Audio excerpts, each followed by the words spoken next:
What's up out there? Welcome to the Stardom and Situm Show. It is week 2. I am Marcus Grant. That is Adam Rank. And welcome back, Michael F. Florio, the man who writes the Stardom Situm column, who was, parts abroad last week. Welcome.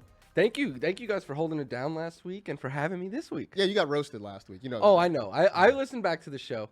I caught some shade, I know. Yeah, absolutely. You'll probably catch some shade today, too, but it'll be in person. Yes, that's true. I like that we were sitting there doing Fantasy Live, and you're like, if we didn't get Rank sick in this big studio, let's bring him to a smaller, more confined, less well-ventilated place. We're going to get you one way or another. I apologize in advance. We're going to get you one way or another. Anyway, Florio writes the Start Sit column every single week. You can find that at NFL.com starts and sits. We'll have his top starts and sits of week 2, some of the biggest questions, and we're going to talk about who's getting into Club Dub. And we'll score 25 or more fantasy points for you this week. But let's start with the quarterback position, taking a look at who you're starting and who you're sitting for week 2. Please take us through it. Trevor Lawrence is a start. I think that's an obvious one. Anthony Richardson is definitely in play. I think Geno Smith bounces back, as does Daniel Jones in a much better matchup. And then some sits. I'm getting away from Dak Prescott in a scary matchup against the Jets. Matthew Stafford and, unfortunately, Russell Wilson as well, I think, is a sit this week. Wow, so you're not on the dangerous train this week, huh? Not letting it ride. Okay. We'll start with Anthony Richardson, though. Had a great start in week 1, nearly 21 fantasy points. He's got the Houston Texans this week. You're back on board. Yeah, I know a lot of people last week were saying they needed to see it first. I was a little bit more like, this guy's going to run. That's what he's going to do. And that's exactly what he went out and did. He led the Colts in rushing yards. He was their goal line runner, scored a goal line touchdown. Could have had a second one if they didn't want to pull him from the game after taking a big hit late. But now he gets the Texans, who've allowed the most rushing yards since last season, and especially on outside runs. And I know that even with the new DC there, I'm expecting Anthony Richardson to still be able to run on this Texans defense. Lamar was able to last week, averaging over 6 yards per carry. He just didn't do it as much. I think Richardson will run a little bit more. I'm a big Richardson fan, but can somebody teach him how to slide? Yeah. Can we get like Ozzie Smith out here? Ozzie Smith was a baseball player from the 80s. He looked great. And I don't like the people who are like, I got to see it. Like, shut up. Start him. Like, you saw it. Like, he's a good player, and he's got a great matchup. I mean, how do you feel? Because everybody keeps saying he could be like Justin Fields in fantasy. Do you take offense to that? No, I think that's what the Colts want, is that you want your quarterback to develop, your team to be awful, so you get a great draft pick. And if they could get the number 1 pick and have Anthony Richardson be good so they can flip the Caleb Williams, or I'm sorry, the presumed whoever the number 1 quarterback is, then you're in a pretty good spot. So I don't take offense to that at all. I've been talking about that all season. Like, that's what the Colts should do. I mean, they could end that one spot, flip it to whoever, the Texans or the Cardinals could end up at number 2 as well. Well, the Cardinals have the Texans pick too. Right. The Cardinals could have the top first 2 picks. Yeah. So could the Bears. I mean, let's not pretend Maybe that you'll didn't get happen. maybe Marvin Harrison Jr. That's another conversation for another time, though. Start him. Oh, I mean, when he gets to the NFL. Yeah, start Marvin Harrison. Start Marvin Harrison Jr. when he gets to the NFL. That's right. That'd be interesting. Anyway, Dak Prescott. He's a sit this week. You're not digging it against the Jets, huh? No, because everyone at home watched Monday Night Football. Like, it was the most anticipated game of the week. Everyone was watching it, and you saw what that Jets defense did to Josh Allen and the Buffalo Bills, the 4 turnovers. They could generate a whole bunch of pressure without blitzing, and their secondary is one of the very best in the league. And then when you pair in that they're facing Zach Wilson and they have an elite defense of their own, it might take 1 touchdown to win this game. So because of that, I want to say sit Dak Prescott. I think it'll be a lot like last week where they rely on the defense and Tony Pollard to get the win. I think if you're an elite level quarterback, you could overcome that Jets defense, but obviously that doesn't pertain to Josh Allen or Dak. No, I'm kidding. I'm joking, people. Let's just have some fun. You know what? One of the problems I had with what Josh Allen was doing last week, it's what you talked about. Like, who are you playing against? What, you're afraid of Zach Wilson? Like, why have you morphed into Jay Cutler and you're out there just throwing balls out and just not even paying attention? The one thing that I really like about this, and this is a legitimate, I know like a lot of times when you do start them, sit them, people are like, well, so you start Daniel Jones over Dak Prescott. And you're like, that's not always the way this works. But in this case, that's exactly how it works, because I think Daniel Jones will do similar to what Sam Howell did last week. Sam Howell had a rushing touchdown against this Cardinals defense. He threw a touchdown. I think he has a better opportunity to throw another touchdown. So I love Daniel Jones this week. Yeah, Danny Dimes. Who look, last week was awful. I think he sort of chalked that up as just being a really bad day at the office. And the Cardinals. It's raining. It's raining. Raining against a good defense. Like it is what it is. Cardinals a get-right game for, I think, the whole Giants offense. Let's take a look now at the wide receivers for week 2. Who do you got? Who do you like? Who do you not like? A lot of Mikes this week. I like Mike Williams. I like Mike Evans against the Bears. He was a start last week and came through. Zay Flowers after the work that he saw. JSN, Jackson Smith and Jigba against the Lions. And my sits, I think you have to sit Drake London after just one target last week. Marquise Brown, I think, is a sit really moving forward right now. Brandon Cooks, I don't want to do that against. He's a little banged up as well, but against that Jets secondary. And then the Chiefs wide receivers. I think Tony is still sneaky, but people are just going to be coming for me if I say start him. And then there's no way I'm starting Sky Moore. He couldn't earn volume without Travis Kelce. There's no way I'm starting him with Kelce. Travis Kelce is back this week, which means that shows how awful Kadarius Toney was. That you have sort of, you're not off the bandwagon, but you're like, this is going to be the week he hits, and I'm going to celebrate it one way or another. But if I said to start him, people were just but if you said to sit him, then you can't go up there and take your victory lap. 2 years of it. I'm gonna. No, because you bailed on him. like if I sat here and it was like talking down Justin Fields, and then he has a huge game against the Buccaneers, I would have no authority to go out there. You got it. Stick with it. You got start him. Start him. Go in there. Call the news desk and say I'm starting it. We're changing. We're switching it up. Let's start with Mike Williams because I know we all loved him last week. He missed a few plays, had an injury mid-game, and had to sit out for a little bit. The Titans secondary has not been great the last couple of years. And that's exactly what it is. I think this is the best matchup for a wide receiver. Since last season, they've allowed the most fantasy points, most yards, the second most touchdowns. But it's on deep balls that they really struggle. On passes of 20-plus air yards, they've allowed by far the most yards. Over 1,200 since last season. Only one other team has allowed over 1,000. They've also allowed the most touchdowns. I think Mike Williams is still the Chargers' best field stretcher. Justin Herbert is capable of winning downfield. I think they're going to look at what the Saints did with Shaheed and Olave last week and be like, yeah, we could beat this Titans team downfield. And it's going to mean a lot of volume going Mike Williams' way. And I know a lot of people will bring up the the East Coast. The team traveling from the West. Listen, I live near the Chargers facility. They're practicing in the morning when I'm driving by. Like that, yeah. They're practicing right around the time they'll be playing here, West Coast time. So they'll be fine. And again, that Titans defense has been besieged and beset by injuries and defections over the last couple of years, and it's just going to continue to get worse. So I would expect the Chargers to come out here and have a huge game. Weird. Do you ever take notes about what happens at practice? I'm not spying on them. Although in my AYSO team was practicing on Thursday night, and the Warriors were out there. A couple of the Warriors players were watching us. Come out and play. I did that, and nobody gets the reference. Of course not, because they're like favorite 6. movies. Wait, what? That's one of my favorite movies. It's from a movie? I thought it was from Archer. No. It's Zay Flowers is playing the Bengals this week. He already took the wide receiver 1 in Baltimore, right? Dude, it was the guy from Xanadu's in Warriors. Yes, exactly. That I did not know. Yeah. Zay Flowers, though, is very much so in play this week. Look, 10 targets last week. No one else on this Ravens offense had more than 3. He was targeted on 40% of the routes that he ran, and 60% of the time he was the first read for Lamar Jackson that led the NFL. I know his air yards per target was very, very low, but to me, it kind of looked like they were using Zay Flowers as an extension of the run game. He's, I think, going to get a whole bunch of volume again in a game where they could have to put up points if Joe Burrow and the Bengals look more like Joe Burrow and the Bengals this week. All right. Real quick, Jackson Smith and Jigba this week. Not a great start last week, but you like him this week. Yeah, I know some people might be like, oh, he only had 13 yards last week. How can you recommend him? Even on limited snaps, he tied for the team lead with 5 targets. But the Lions are just a great matchup for slot receivers. Since the start of last season, they have allowed the most by far. It's like almost 300 more yards to slot receivers than any other team.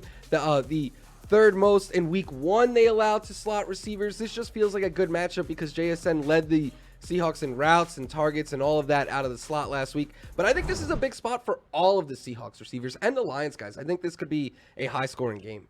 I'm going to give you a freebie. Chris Godwin. Kyler Gordon is out this week, and that means Kyler Gordon's the slot receiver for the Bears, and Chris Godwin ran the most routes from the slot last week. So, speaking of, I don't know, when he was talking about slot receivers, it made me think of that. All right, that's fair enough. I'm sorry, that was actually advice. No, I wasn't talking about Xanadu. I was music. I was just gonna say between Xanadu and the Warriors, we're gonna take a break and come back and see if we can name a third Michael Beck movie since we are now the Michael Beck show. I don't think he did though. Coming up, I don't think he did one. Coming up, we're gonna talk about some tight ends. We're gonna have a vibe check with some of your biggest fantasy questions. That's starts at tight ends for week 2. Florio, go. Sam Laporta, once again, a start. So is Evan Ingram in a good matchup against the Chiefs. Hunter Henry, I think, is a strong streaming option this week. And just because of the matchup, I'm willing to give Gerald Everett another shot after a disappointing week 1. And then some sits. Hayden Hurst, I know, was great last week, but the Saints are the hardest matchup for tight ends. I'm going to get away from Dalton Schultz again, Chig Okonkwo, and then I want to let him swerve, but I think you gotta get away from Irv Smith Jr. right now. There's too many targets in Cincinnati. You mentioned Sam Laporta, though. He's only rostered in 17.9% of NFL.com leagues. Please make the case for more people to pick him up. We were saying last week that he should have been higher rostered and started, and he should once again be started in week 2. He caught all 5 of the targets that went his way for 39 yards. I know 8.9 fantasy points doesn't sound like a whole lot. He was a tight end 1. And then he just looked the part, right? Like, he looked comfortable out there. He was playing a whole bunch of snaps. He's clearly the tight end 1 for Detroit. I think he's going to get even more volume in a game where, again, I think it's going to be a high-scoring affair. It amuses me how many people want to play Josh Reynolds. And I'm like, the most explosive players for the Lions behind Amon-Ra St. Brown are Sam Laporta and Jahmyr Gibbs. Like, these are players that need to be played. No, 100%. So go pick up Sam Laporta. We are imploring you. Go add Sam Laporta to your roster if he's available in your league. Dalton Schultz, you're not digging that this week, huh? No, I do you guys still do the Cardio King of the Week on Fantasy Live? We have not yet this season. He very well might have been it because he ran the Drake most. London probably was Schultz ran the most routes amongst tight ends last week, though. And he was just not targeted. 91% route participation. and that's the guy you don't want?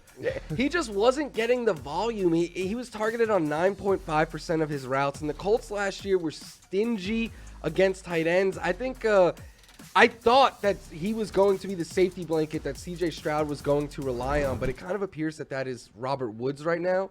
So until we see Schultz and Stroud connection, I think you kind of avoid it.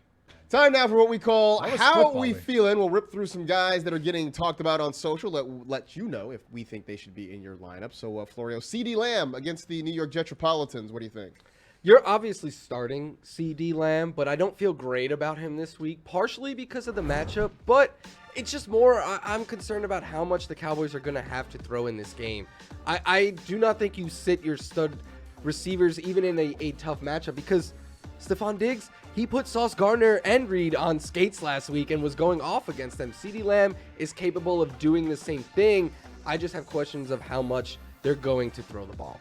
Rank Puka Nacua showed up on the injury report, but if he goes, do you start him against the 49ers? No, I'd probably still hold off. You know, a lot of people are excited. For those of you who picked him up on the waiver wire and didn't draft him like me, you're going to be like, I want to get him in. Like, that's what happens when you pick up these players off the waiver wire. If you spent 35% of your fab budget, you're like, I'm doing it. It sounds like my dad. Like when I was a kid, he's like, I bought this for you. You use it now. And you're like, okay. But like, you don't have to do that with guys that you pick up off the waiver wire. So I'm going to let him sit because he's going up against the 49ers. Tutu Atwell also played well. And so I'm cool. Just keep on. It's good. You got him. Congratulations. Just leave him on the bench. Jordan Love going against the Tampa Bay Buccaneers. I would start him like if I had Aaron Rodgers and I lost Rodgers for the season. He's got the Falcons. Oh, sorry. Yes, the Falcons. My bad. But if I had Aaron Rodgers and I lost him, then I would consider starting Jordan Love. If I'm in a 2-quarterback league or super flex league, I'm absolutely starting Jordan Love. But there are a lot of other guys I would start ahead of Jordan Love. But, you know, he looked nice in his first game as the full-time starter for the Green Bay Packers. And if Aaron Jones is out, like that he may not have Aaron Jones and he may not have Christian Watson, that makes me a little bit nervous. So his supporting cast has a lot to do with how I feel about Jordan Love. Josh Allen didn't look all that great on Monday night. He's going against the Raiders this week. How you feeling about him, Florio? I thought we were on camera. I was going to hold up the Josh Allen bobblehead. I'm feeling great about Josh Allen this week. I wasn't feeling so hot about him on Tuesday or Wednesday, but for fantasy football purposes against the Raiders, they give up a bunch of production to quarterbacks, and they have the fewest interceptions. Since the start of last season, they have 6 interceptions. Josh Allen's not going to throw 3 again this week. I think this is a get-right spot for him. And if you drafted him in the 3rd round of your drafts, you start him each and every week, even after what was probably his worst game in 3 years. And you're a Bills guy? I am. Yeah. You sound like me when Jay Cutler was playing. Like, no, he's going to put it together now. The arm talent is way too great. He won't do this again. All right, Josh Kelly against the Tennessee Titans. How you feeling? I feel pretty good about this. He's going to end up being a focal point, not the focal point, but he's going to be a part of this offense. And it's not necessarily because of Austin Eckler's injury. Like, that's brought it to the forefront. But you have to remember, the Kellen Moore is the offensive coordinator of the LA Chargers. And remember when during his time in Dallas, he employed 2 running backs, Ezekiel Elliott and Tony Pollard. And it's very lazy to be like, well, this guy's this guy and this guy's that guy. Thankfully, I am very lazy, so I'm going to make that exact comparison and feel like Joshua Kelly can be the Zeke of this offense, even though they kind of use Austin Eckler a little bit more in the red zone. The Kellen Moore, except no substitutes. Josh Reynolds against the Seattle Seahawks. Look, if you were in a very deep league, I guess you're starting Josh Reynolds, but Rank made People the point. love it. No, dude, people love starting Josh Reynolds. Rank made the point. After Amon-Ra St. Brown, I think the guys that you really want are Sam Laporta and Jahmyr Gibbs. And so, yeah, I know Reynolds had the 80 yards in week 1. I don't know that you count on that each and every week. So, like I said, unless you're in a really, really deep league, you probably have better options in wide receiver. Somebody on Thursday's show was like, I'm starting Josh Reynolds and you can't stop me. I mean, all right, go for it, man. Like, you're right. I can't stop you. I love that. Do it. I love it. All Josh Reynolds has done is get me excited for late season Jameson Williams. There it is. Oh, Jameson Williams, who apparently is eating like hot Cheeto stroganoff. I don't know what that was It was about. awful. It was awful. Still to come, we're going to talk about some running backs. Plus, we're going to open up the velvet ropes and let you into Club Dub. Stick around for the Stardom Sit 'em show. Let's talk some start-sit running backs. Florio, who do you like?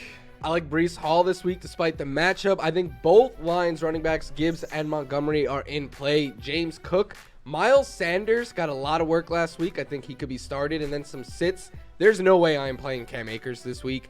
Isaiah Pacheco I have as a sit. Rashad White, we're going to talk about that one. And then Antonio Gibson. He's in the doghouse on his own team. He cannot be in my starting lineup.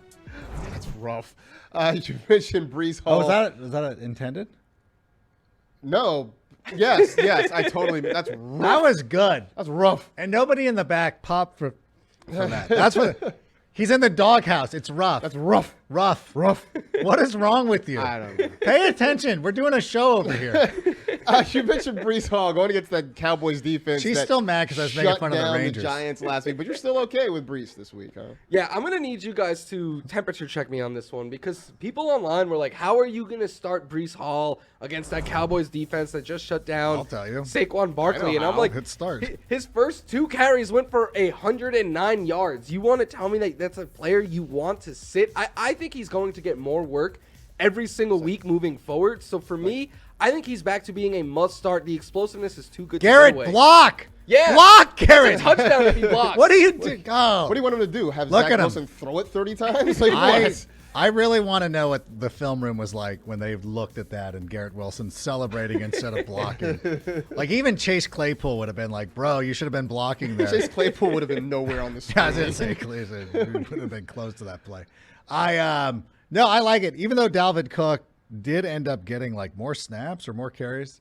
We don't have a researcher here. I do know that Dalvin Cook was much more involved than I thought he was going to be, but I still believe in Breece Hall. And I don't know. I've already looked at some of your rosters. Like, you don't have a running back better than Breece Hall. So you're starting. I know it sucks, and you don't want to play him against the Cowboys, but you got to do it. You got to do it. You're starting Breece Hall. What are you going to do? Start, I don't know, Elijah Mitchell. Who is it? Whatever.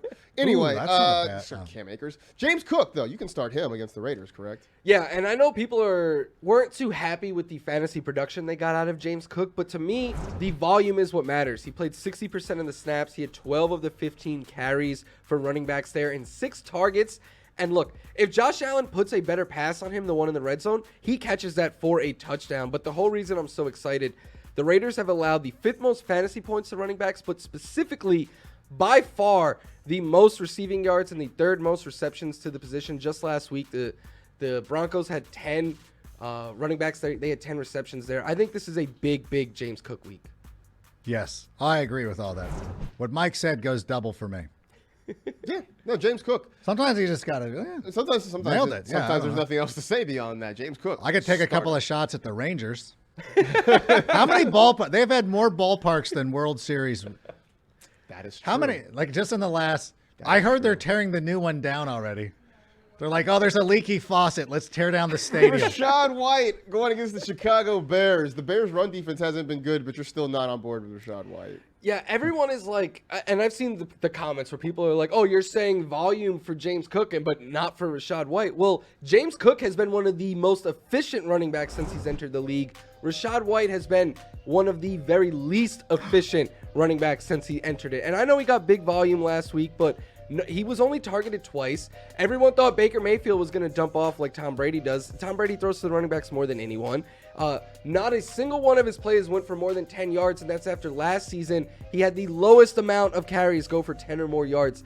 At some point, if you are this inefficient, you lose volume, and that is all he has going for him right now. If you truly believe this, and that's the way that it's going to be, then I beseech you to go out and pick up Sean Tucker. Hey, time to put on our Drakkar Noir and get past the velvet ropes because we're going to Club Dub. The guys that we guarantee will score 25 fantasy score 25 fantasy points or more in a week. Florio, who's getting into the club? Josh Jacobs. I'm saying this as a Bills fan. You start running backs against the Bills. Breece Hall was averaging 54.5 yards per carry, 2 touches into the game against the Bills. And Josh Jacobs last week dominated volume. 80% of the snaps, he had all but one of their running back carries, all but one of their running back targets. It was just against a good Broncos defense that was able to kind of get contact on him, limit him. The Bills are not going to be able to do that. He is going to go off this week. I'm going to go with, or can I just jump into it? Yeah, go ahead. Okay. Yeah, please. I'm going to go with Jared Goff. Yeah, that's right. I don't know. I don't know if I'm just buying into the Detroit Lions and what they're putting together, or if I'm just taking victory laps because I said I don't think Seattle's going to be as good as everybody believes they're going to be. And the Seattle fans were coming. The Seattle fans already hate me because I said but I was complimentary. I go, how do the Seahawks have like some of the best fans in football, but like the worst baseball fans? There's outside of the Texas Rangers, I don't think there's a fan base where, no, I'm just kidding. The Mariners are worse than the Ranger fans. I will tell you that. But Goff has looked great. He doesn't turn the ball over. Like when they were showing the statistics coming into last week, him compared to Patrick Mahomes, and obviously Mahomes, prolific passing yards or whatever. But what always stood out to me is that Jared Goff just doesn't throw picks. He's very good at protecting the football. And he's got an opportunity to take advantage of a Seahawks team that's a little vulnerable. You can throw on them. You saw what Puka Nacua did last week to him. What do you think Amon-Ra St. Brown's going to do? So get Jared Goff into your lineup. Legion of Boom ain't walking through that door in Seattle. It's like when like all the Legion of Boom members left. Yeah. And they're like, oh, what jobber can we get to be? Now some of them are on television. So, yeah. Anyway. Speaking of defenses. Okay. I was thinking of the wrestlers. Speaking of defenses, I got the Cowboys defense because they get to play the Metropolitans this week, and that offensive line we see is going to be a problem. They got Zach Wilson there who, look, he did just enough to keep them in that game against the Bills last week, but they're going to have him do more this week, and I just don't know that he's up to the task. We saw the Cowboys score like a gazillion points last week. I don't think they scored a gazillion, maybe half a gazillion against the Jets, but I do think if you have them, make sure they're in your lineup because they are going to be in the club with 50 Cent and all that stuff. So there it is. That's it. We've done the Stardom Sit 'em Show. That's going to do it for us. He's Adam Rank. He's Michael F. Florio. I am Marcus Grant. Be sure to check us 5 days a week in your podcast feed for whatever podcast needs you have in the meantime. Enjoy the weekend, everybody, and we'll talk to you again next week. Oh, is he in the club? Yeah.